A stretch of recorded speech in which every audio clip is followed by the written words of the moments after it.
మహారాజా, భక్తి రంగం పూర్తి చేసుకుని మళ్ళీ రక్తి రంగంలోనికి దయచేశారా? భక్తి లేని వాడికి రక్తి ఎలా తెలుస్తుంది, రక్తి లేని వాడికి భక్తి ఎలా నిలుస్తుంది రంజని?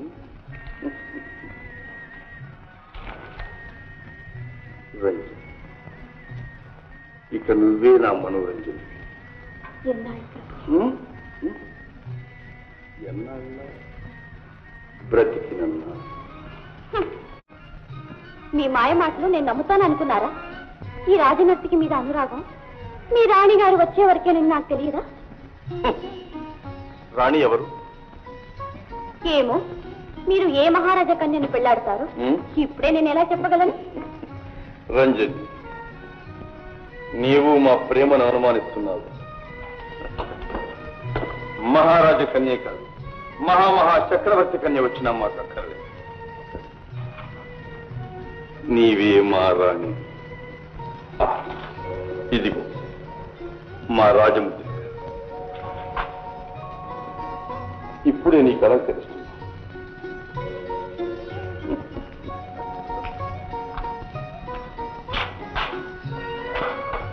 అయితే మీరు వివాహమే చేసుకోరా? ఓ, చేసుకుంటా. నీకంటే సుందరి ఆకాశం నుంచి దిగొస్తే చేసుకో, లేకపోతే చేసుకో. ప్రమాణం చేయమంటారు? క్షమించండి మహారాజా, హాస్యానికి అన్నానే గాని మీకు నా పైన ఉంటే ప్రేమ తెలియక కాదు. ఇదిగో మీ రాజముద్రిక.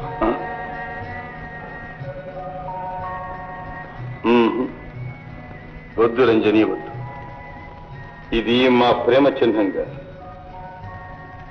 ఎప్పుడు నీ వద్ద ఉండవలసి. ప్రభు, రాజగురువులు పరమానందయ్య గారు ఏలేని వారి దర్శనానికి వేం చేశారు. ఏం చేశారు? అవును, ఏం చేస్తారు. ఈ పరమానందంలో పరమానందయ్య గారు రాజగురువులు రాజోద్యోగులు సమయానికి వస్తారు, రసభంగం చేస్తారు. రాజమంత్రంలో ఇవన్నీ పరిపాటే మహారాజా. అందుకే నా మంత్రానికి వేచి నా గృహం పావనం చేయమని నిత్యం ప్రార్థిస్తున్నాను. అవును రంజి, నీవు చెప్పిందే నిజం. అక్కడైతే మన ఆనందానికి ఏ అంతరాయం ఉండదు. అవును,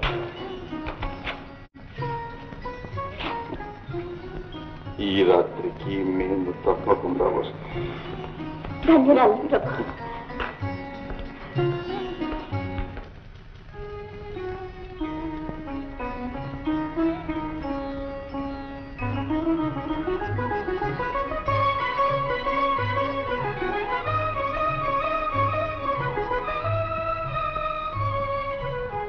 మహాదేవ మహాదేవ. భక్త శిఖామణులు అలా తేరిపారు చూస్తున్నారే మంత్రి గారు. మహాదేవ, సౌందర్యం ఎక్కడున్నా చూసి ఆనందించడానికే కదా పరమేశ్వరుడు నేత్రాలు ప్రసాదించింది తప్ప.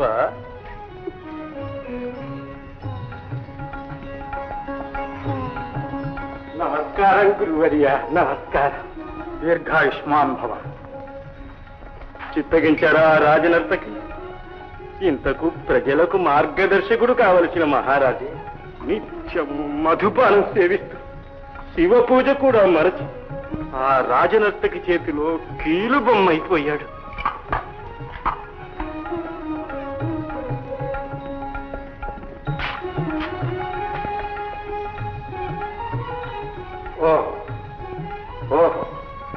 సాక్షాత్తు పరమేశ్వర స్వరూపులైన పరమానంద గురువులకు నమస్కారం. విజయోస్తు. ఆయురారోగ్య ఐశ్వర్యాభివృద్ధిరస్తు. మీరు వచ్చిన విశేషం? మహాదేవ మహాదేవ, విశేషమేముంటుంది మహాప్రభు.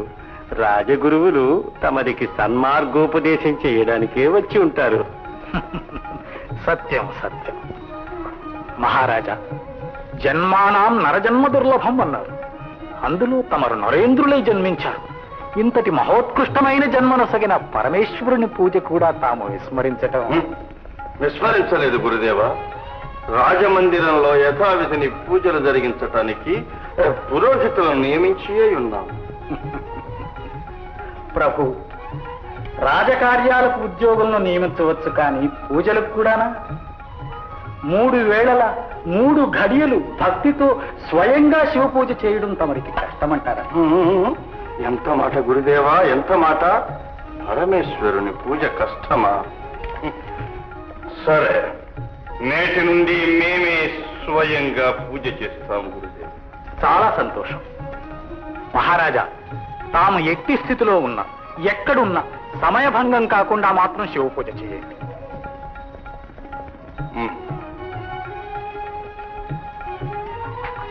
గురుదేవుల ఉపదేశం తప్పకుండా పాటిస్తాం.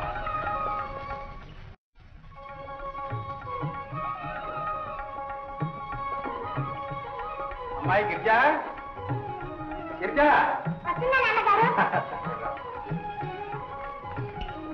అదిగో ఆ పళ్ళ బుట్టను గదిలో పెట్టించు. అమ్మా, ఆకలితో చచ్చిపోతున్నాను, పచ్చిన అన్నం పెట్టమ్మా. ఆనందం, ఓహోయ్ ఆనందం, ఓయ్ వస్తున్నా. ఏమిటండి? బయట ఎవడో పాప ఆకలితో ఏడుస్తున్నాడు. ఏడిస్తే ఏడాది ఉండి తర్వాత పెడతాను. ముందు మీరు శివ పూజ చేసి నివేదన చేయండి. కోసి వెరిదానా, ఆకలి కొన్న అతిథులకు అభ్యాగతులకు అన్నం పెట్టడం ఈశ్వర నివేదనతో సమానమేనే. సత్యం, శౌచం, ధర్మం ఇవన్నీ కూడా మనం తెలియకుండా చేసే శివ పూజలే సుమా. మరేం తప్పు లేదు కానీ వానికంత అన్నం పెట్టు. సరే, మీకు తప్పు లేకపోతే అడిగిన వాళ్ళందరికీ అన్నం పెడతాను. మీరు సంపాదించి తీసుకొస్తున్నారు, నేను ఆ మాత్రం వండి పెట్టలేనా ఏమిటి?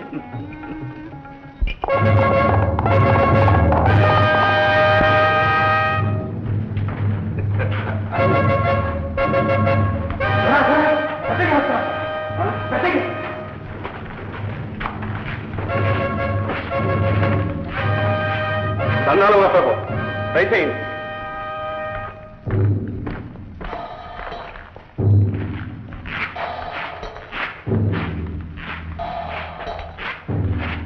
మహాదేవ మహాదేవ, తమ సెలవైతే చేతులు కట్టుకుని ఏ అర్ధరాత్రి నేనే వచ్చేవాడిని కదా. ఏటి సెలవు? జగ్గారాయుడు, ఈ చాటుమాటు పద్ధతులు నాకు నచ్చలేదు. ఈ సమయంలోనే మహారాజును తుదముట్టిస్తే ప్రభుత్వమే మన చేతికొస్తుంది. అది ఎలా జరుగుతుండే? దానికి ఒక ఉపాయం ఉంది, రా చెప్తాను.